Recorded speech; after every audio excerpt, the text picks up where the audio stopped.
Hello friends, welcome to my channel.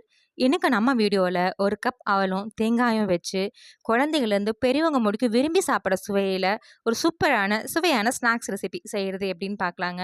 Leave இருக்கிற குழந்தைகளுக்கு இந்த மாதிரி செஞ்சு கொடுத்து பாருங்க. டேஸ்ட் அட்டகாசமாக இருக்கும். அவங்களும் விரும்பி சாப்பிடுவாங்க. வாங்க எப்படி பண்ணுறதுன்னு பார்க்கலாம். ஒரு கப் அளவுக்கு அவல் எடுத்திருக்கேங்க. வெள்ளை அவல் எடுத்திருக்கேன். சன்னமான அவல் தான் எடுத்திருக்கேன். நீங்கள் திக்கான அவல் எடுத்துக்கலாம். சிகப்பு அவல்லையும் செய்யலாம்.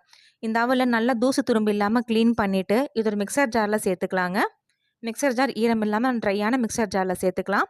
இது வந்து கொரகொரன்னு ரவை பதத்துக்கு கொரகொரப்பாக பொடிச்சு எடுத்துக்கணும். ரொம்ப நைஸாக பொடிச்சிடக்கூடாது. கொரகொரன்னு பொடிச்சு எடுத்தால் தான் நல்லா சுவையாக இருக்கும். நான் காமிக்கணும் பாருங்கள். இந்த வெள்ளை ரவை பதத்துக்கு இந்த மாதிரி நல்லா கொரகொரப்பாக பொடிச்சு எடுத்துக்கணும்.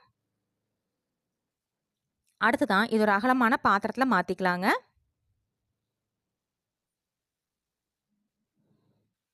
சேர்த்துனதுக்கு அப்புறமா இது கூட கொஞ்சம் கொஞ்சமாக தண்ணி விட்டு புட்டு மாவு பதத்துக்கு பிசைஞ்சுக்கணும்.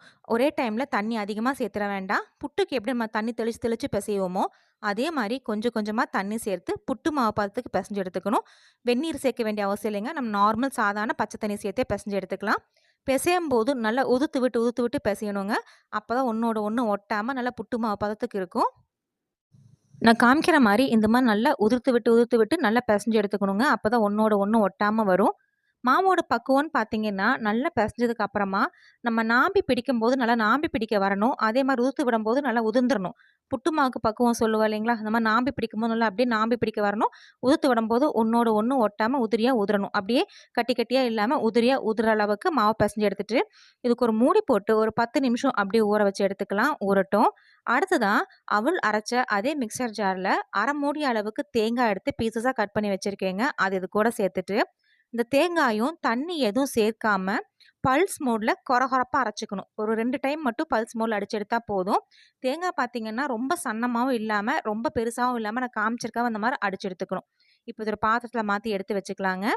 அடுத்ததா ஸ்டவ்ல ஒரு பாத்திரம் வச்சுட்டு, அதுல எந்த கப்ல அவல் எடுத்தோமோ, அதே கப்ல 1/2 கப் அளவுக்கு பொடிச்ச வெல்லம் சேர்த்துட்டு 1/4 கப் அளவுக்கு தண்ணி சேர்த்துக்கலாம். இந்த தித்திப்பு நம்மள அதிகமா இருக்கும்.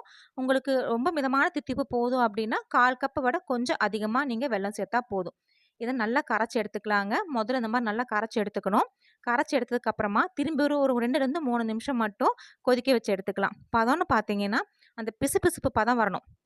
ரொம்ப தண்ணியாட்ட இளக்கமா இல்லாம, அந்த பிசுபிசுப்பு பதத்துக்கு கொஞ்சம் கெட்டியா இருந்தா தான், நம்ம பொடிச்சு வச்சிருக்க அவல்ல சேர்க்கும்போது, அந்த அவல் இஞ்சி நமக்கு நல்ல பதத்துக்கு வரும்.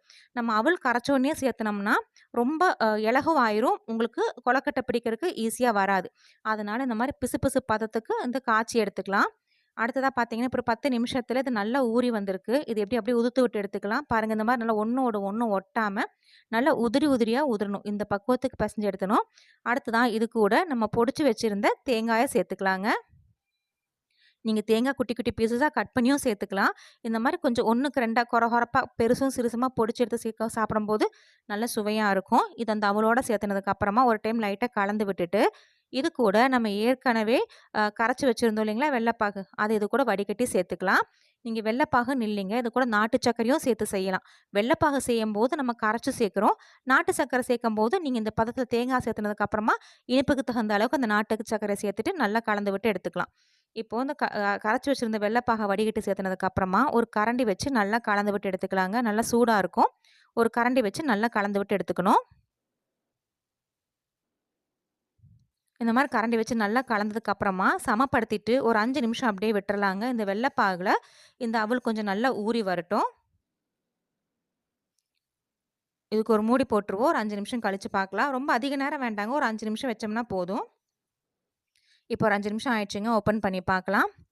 பாருங்க நம்ம சேர்த்துன வெல்லப்பாகு எல்லாமே இந்த அவல் நல்லா இஞ்சி எடுத்து உதுத்தும்போது இந்த மாரி நல்லா உதிரியா வரணும். இதான் நம்ம கரெக்டான பக்குவம். இந்த மாரி உதிரியா வர அளவுக்கு இருந்துச்சுன்னா, நமக்கு கொழக்கட்டை சூப்பரா சாஃப்ட்டா இருக்கும். ஒரு டைம் நல்லா கலந்ததுக்கு அப்புறமா, நீங்க கொழக்கட்டை எந்த ஷேப்ல பிடிக்க விருப்பப்படுறீங்களோ, அந்த ஷேப்ல பிடிச்சு எடுத்துக்கலாம். நான் இன்னைக்கு உருண்டையாவும், நாம்பி பிடிக்கிற மாரி பிடி கொழக்கட்டையாவும் செஞ்சு எடுத்திருக்கேன். இப்ப இருக்கிற மாவு எல்லாத்தையும் இதே மாரி உருண்டைகளாவும், பிடி கொழக்கட்டையாவும் செஞ்சு எடுத்துக்கலாங்க. இது வந்து நம்ம அரிசி மாவு ஊற வைக்கணும், அரைக்கணும் எந்த டென்ஷனுமே இல்லாம, ஒரு 15லேருந்து 20 நிமிஷத்துக்குள்ள செஞ்சிடலாம். டேஸ்ட்டும் அட்டகாசமா இருக்குங்க.